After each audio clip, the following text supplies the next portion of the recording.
Coming up on The Last Call, after 7 days of non-stop action, Team USA claimed gold in the Softball International Cup right here in Columbus. We'll show you how they got it done and what the team had to say about winning this tournament for a second year in a row. That and much more is all on The Last Call, and it starts right now.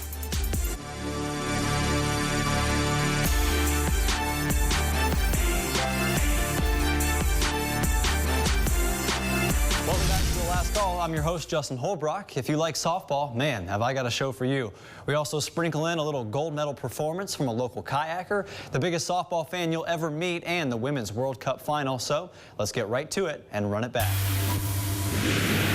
For the first time in more than 20 years, international softball is back in Columbus. The last time a major softball event came to the Fountain City was 1996 for the first ever softball Olympics. And this week, 23 years later, the International Cup got underway.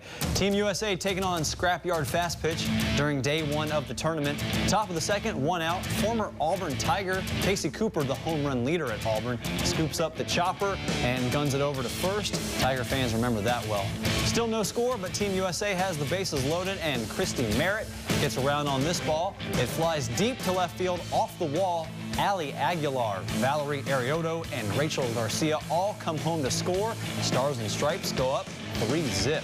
We go to the bottom of the third. Scrapyard had a pair of runners on second and third, but Monica Abbott gets back-to-back strikeouts to kill the threat. Top of the fifth, 1 on for Delaney Spalding. She hits a line drive into the gap, and that is going to score Jasmine Jackson all the way from first base. That's the 4th run for Team USA, and the American national team shuts out Scrapyard 7-0. Scrapyard did lose, but Casey Cooper loved the experience of playing in Columbus. I liked it, especially for international ball. I love the energy. They were cheering for both sides. You're trying to win over the fans, and so it was really fun. It was fun competing, especially against an excellent opponent. Who better to play in besides Team USA? So it was really fun coming out, competing, and being in the stadium. The stadium is beautiful. The dirt played amazing. It played true to self, so I could not be more impressed with this complex. After falling to Mexico, the 19-under team takes on the women's national team. Top of the first with 1 out, runners on for Jasmine Sivers. Great contact, but Shelby Penley rises up for the catch. Tries to double up, but not quite. Moments later, Bailey Dowling smacks this one past Sivers this time. Easy trot home for Alabama's Skylar Wallace. Under-19 team leads 1-0. Top second, Ali Aguilar gives this one a ride to short, but Jadalyn Alchin makes a great diving catch. Fast forward to the top of the fifth, it's still 1-0 thanks to Megan Farmino.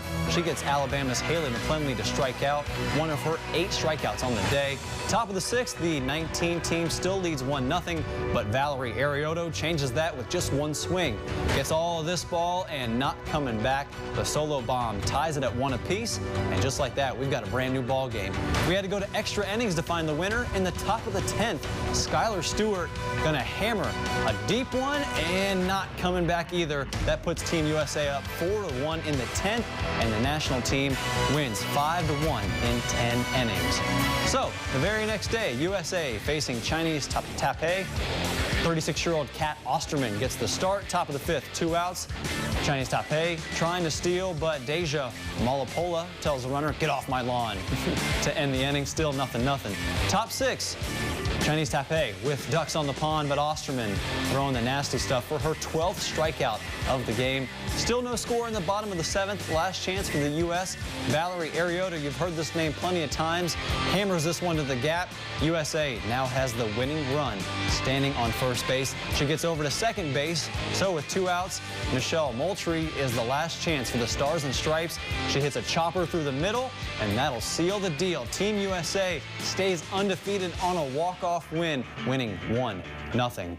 So Team USA lost to Japan on Friday, their first loss, but a win over Mexico yesterday would put them in the championship game. Runner on third for Mexico, last-minute bunt, some miscommunication, but first baseman Arioto has time to throw out the runner, so it's still scoreless. That changes in the second. 2 on for Haley McClenley. Gone. A screamer over the fence in right field, and Team USA jumps out to a 3-0 lead. We stay in the same inning. Arioto, I think I've said this name about 800 times. She's at the dish. She hit a 2-run home run against that loss to Japan, and she hits another 2-run shot. It makes it 5-0 Team USA, and that would be more than enough for starting pitcher Rachel Garcia. She gets a strikeout to get out of the third inning. She went 4 scoreless innings with 8 strikeouts. Team USA wins 7-0, and that means there were 2. We've been covering the Softball International Cup all week, and today it came down to Japan and Team USA for first place.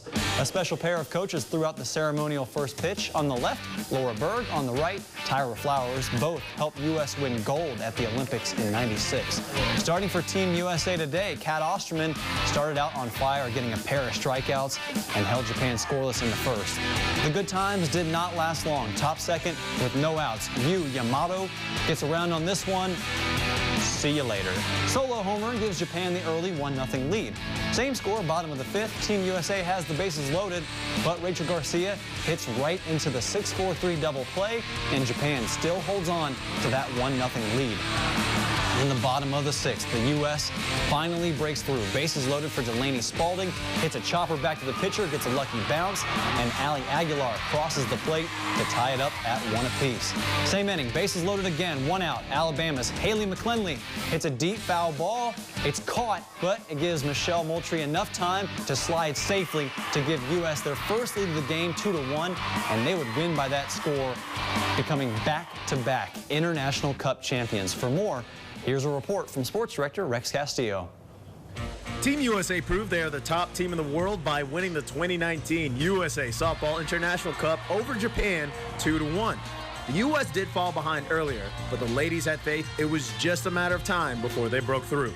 We all had that sense of belief, and we wanted to do it in the 6th, and I think you saw that. The momentum kind of shifted a little bit towards our dugout, and we just started putting them all in play, and things went our way. Our offense got better and better, so it was just a matter of time of when we would break through, not if we would break through. And as soon as we started getting runners on at the beginning of the game, it was just a matter of give us a couple more opportunities. The play that sealed the deal was when Michelle Moultrie sprinted home to put Team USA in the lead. In the moment Alabama's Haley McClenley hit the ball in the air, Moultrie was ready to go. The third base coach, Coach Dobson, said right away, tagging, and that just let me know there was no doubt that I was going to try to make a play at the plate. So just really thankful for him. Thank God she's fast like a cheetah, man. She ran home as fast as she could. That was awesome. Head coach Ken Erickson also praised his 3 pitchers of Osterman, Ali Carta, and Monica Abbott for keeping Japan's offense back as much as they could. And that's fast pitch softball at this level against everybody. And, you know, every day the offense isn't going to show up, but your defense and pitching can. And we proved that this week, so it's a big part of our makeup. 23 years ago, here in Columbus, Georgia, the United States won the very first Olympic gold medal for softball. Assistant coach Laura Berg was on that team. On Sunday, it all came full circle as she helped the Stars and Stripes beat some of the best teams in the world. I was just proud of them. You know, they have represented USA softball with a lot of pride, a lot of heart, a lot of passion for the sport, and it's just nothing but pride for them. Reporting in Columbus, Georgia, Rex Castillo, WRBL Sports, on your side. Still to come on The Last Call, the softball team wasn't the only USA women's team to win first place. We'll show you how the U.S. women's soccer team was able to make history by winning their 4th World Cup and 2nd in a row. Plus, we stick with the USA theme, but this time turn our attention to the sport of freestyle kayaking, where one local kid took home gold at the World Championships in Spain. More on that in just a bit. You just saw the USA softball team win gold in the International Cup, but they weren't the only USA women's team playing for first place. USA taking on the Netherlands today in the Women's World Cup final in France. Team USA has won 3 World Cups, the most of any women's team, and they were going for a 4th today. We jump ahead to the second half, 60th minute, no score. Megan Rapinoe has a chance to change that with this penalty kick, and it's a no-doubter. Her 3rd penalty kick goal of the World Cup, and USA leads 1-0. And less than 10 minutes later, USA back on the attack. Rose Lavelle from Cincinnati, Ohio keeps it for herself and fires a strike to the back of the net. 2-0 lead, and that would be enough as the USA women's national team wins its 4th World Cup and 2nd in a row, so the dynasty lives on. There was someone else representing the U.S. this week, but in a much different sport. This time last week, we brought you the story of local kayaker Mason Hargrove. The 16-year-old from Phoenix City qualified for the World Championships in Spain, and on Friday, he was one of 5 finalists competing for the gold medal. Mason qualified for the finals earlier in the day by scoring a 646, but he scored a 951 in the prelims on Monday. I don't know much about kayaking, but trust me, 951 is very good, and he showed that prelim score was no fluke, because in his first of 3 runs on Friday, he scored a 960. None of the other 4 athletes were able to come anywhere close to that score, so that means the local kid Mason Hargrove takes home the gold medal.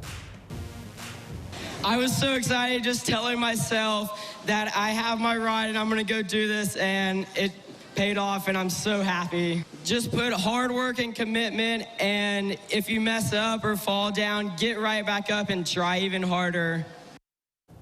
The next closest score was 810, so he won by 150 points. Congrats to Mason. All right, next on the last call, we go back to softball and turn our attention to the under-19 USA team and one softball superfan you just have to see. We're in the middle of summer. There ain't nothing to talk about. At the International Cup, the under-19 team, which formed less than a month ago, came together and showed out on the national stage. On day 1, they took on Peru at the South Commons Complex. This one took place right before the 4th of July, but Jada Coleman has some early fireworks here with a runner on. This 2-run bomb gives Team USA a 3-0 lead over Peru. Well, they did it nice, so let's make it twice. Julia Cottrell hammers this offering over the fence in left field. Back-to-back jacks for the Stars and Stripes. USA leads 4-0 after the first inning. And in the top of the second, Kelly Lynch from Newnan, Georgia was on fire, faced 4 batters, got 3 strikeouts to keep Peru scoreless in the second inning. The under-19 ladies brought their game, winning their first one 9-0 over Peru in just 4 innings, and later beat Chinese Taipei 7-1. This team is very resilient, and that's kind of what we build ourselves on. So even though we were down, we knew we still had a chance to come back, and I'm glad we stayed together. We kept fighting. Yeah, I'm so glad that my family gets to be here and we get to see a lot of friends, and it's nothing like it. Yeah, I think it's an incredible experience.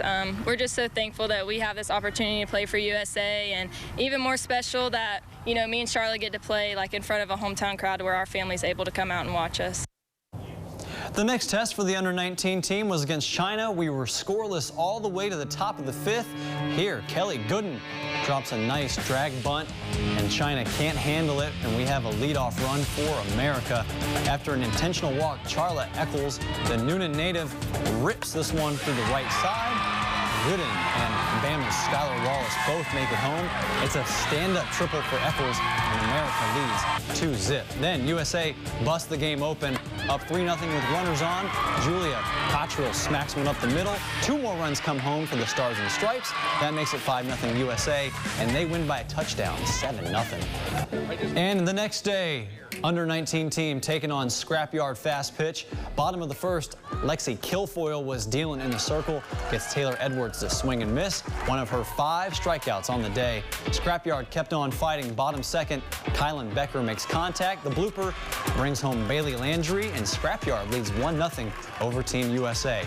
Next inning, Charla Eccles, you've heard that name plenty too, gets all of this one. See you later. 2-run bomb puts the Stars and Stripes in the lead, 2-1. This Newnan native continues to be red hot during the International Cup. There was a 3-hour rain delay, and it stayed 2-1 the entire way once they resumed play. We caught up with both teams about what it's like to play on the 4th of July. It's kind of cool to wear the USA, the red, white, and blue on the 4th of July. It's the day that we celebrate the land of the free and the brave. So wearing these colors and playing the game that we all love is really awesome and really exciting. Actually got a lot of people come up to me and say Roll Tide, and they always come down to Alabama games. And I'm from Woodstock, so it's up north, Georgia. So I got a lot of people coming from there too, coming to support. So it's really cool to kind of feel at home and be close to Tuscaloosa at the same time. I made the comment when we were having the national anthem, it's what better day to hear the national anthem than today? It gives me chill bumps, and even the last few years competing with USA, just wearing the USA and representing and hearing the the game we love and now playing against them, it's just surreal. And we just can't thank them enough for putting down their lives. The under-19 team also beat Scrapyard 8-0 today to win 3rd place in the International Cup.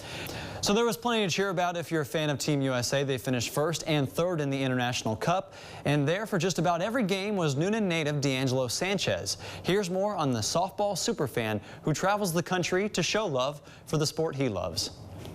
At the International Cup, you're bound to hear the same things over and over, like the pop of a mitt, the crack of a bat, and the voice of D'Angelo Sanchez. Let's go, USA!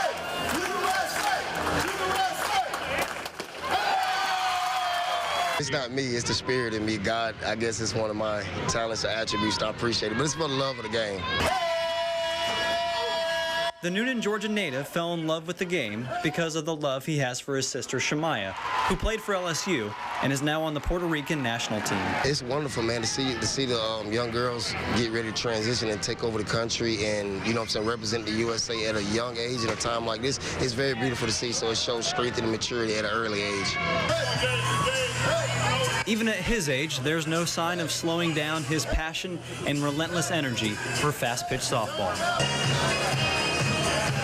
But behind the bouncy personality and fun-loving smile is a man on a mission. These girls deserve a national, you know what I'm saying, platform every day. I feel like they put in the work as just as basketball players, football players, hockey. They put in the work too, so they deserve the recognition and showing them that we love them. As we hit the All-Star break in the MLB, 3 things have been a near certainty for the last few weeks. The Yankees are going to hit a homer in every game, the Dodgers are seemingly going to walk off on everybody, and the Braves are going to win their series. The last time the Braves lost a series was on June 6th. That streak lived on this week as the Bravos took 2 of 3 from both the Phillies and the Marlins. The Braves maintained a 6-game lead in the NL East over Washington, who jumped past Philadelphia. Atlanta enters the All-Star break with the 2nd-best record in the NL, only behind the Dodgers, who own the best record in baseball. The Braves will have 3 representatives in the All-Star game this week, sending first baseman Freddie Freeman, starting pitcher Mike Soroka, and outfielder Ronald Acuna Jr., who will also take part in the Home Run Derby tomorrow night. Now, over to Picks of the Week. And through the magic of television, Justin Holbrook joins me at the anchor desk again as we get ready to do Picks of the Week. Easy as ABC, 1, 2, 3. Exactly, at least for us. Anyway, baseball's on the All-Star break, so this is going to be an All-Star-centric Picks of the Week. Yeah. First things first, the Home Run Derby over in Cleveland. Who you got? Christian Yelich. You took the easy way out. The guy has shown no signs You of took the down. It's the obvious pick. Why exactly. not pick the obvious pick? Come on, step out. And if I was step out on a limb. If I was a betting man, I would take him. Yeah, but you're not betting, so. I'm not stepping out on no limb. Of course not. Christian Yelich. You just tired of him terrorizing you in the NL Central. I'm going to go with Josh Bell. All right. Because it would have been easy for me to go with Acuna. Sure. In my heart, I'm going with Acuna. But Josh Bell's been raking this year. He has, I think, 28 home runs so far this year. Yeah. So why not? Let's go. Let's raise the Jolly Roger. Let's go Pirates. That's the only good thing for their season so far. Exactly. Anyway, over to the actual All-Star game itself. Who you got, National League or American? I think I'm going to go with the National League this year. I like the team that they got. They got plenty of superstars, and 2 of those Atlanta Braves, obviously, right? So you got Acuna. You got Acuna, the youngest to ever play in the All-Star game as a Brave, and Freddie Freeman, first back-to-back starter for the Braves since. Oh, come on. You got Chipper Jones. First baseman since Fred McGriff. So that's going way back. That's way back. I'll take the NL. All right, I'm going to go with the NL too, and I'm going to go with the pitching staff. And keep an eye out on the Braves' Mike Soroka. He is the real deal, and I think he will shine on this kind of a stage. That guy's also barely old enough to order a drink at the bar, too. This is also him and Acuna. Exactly. I don't think very young. Very young. And on to your personal pick. Yeah, MLS. It's been a while since I've done soccer. We've got the Seattle Sounders are coming to Atlanta, and I'm picking against the 5 Stripes in Seattle. Man, you saw that game earlier today with the New York Red Bulls. I don't know if I necessarily blame you. That one was probably one of the wildest soccer games I've ever seen in my life. I mean, it's way too early prediction, but I see Seattle in the final so far.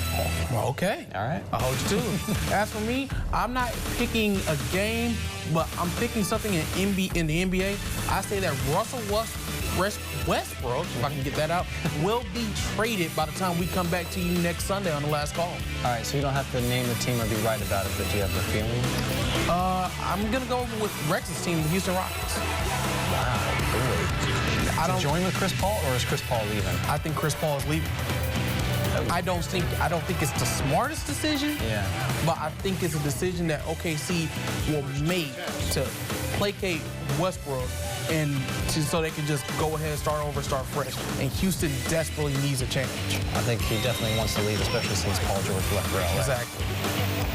So anyway, that's going to do it for Picks of the Week. More Last Calls coming up right after the break. The video you have to see this week is a special one. 10-year-old cancer survivor Tinsley Gordy from Columbus threw out the first pitch before Team USA's game against Mexico on Saturday. She went through 2.5 years of chemo and has been cancer-free for 9 years.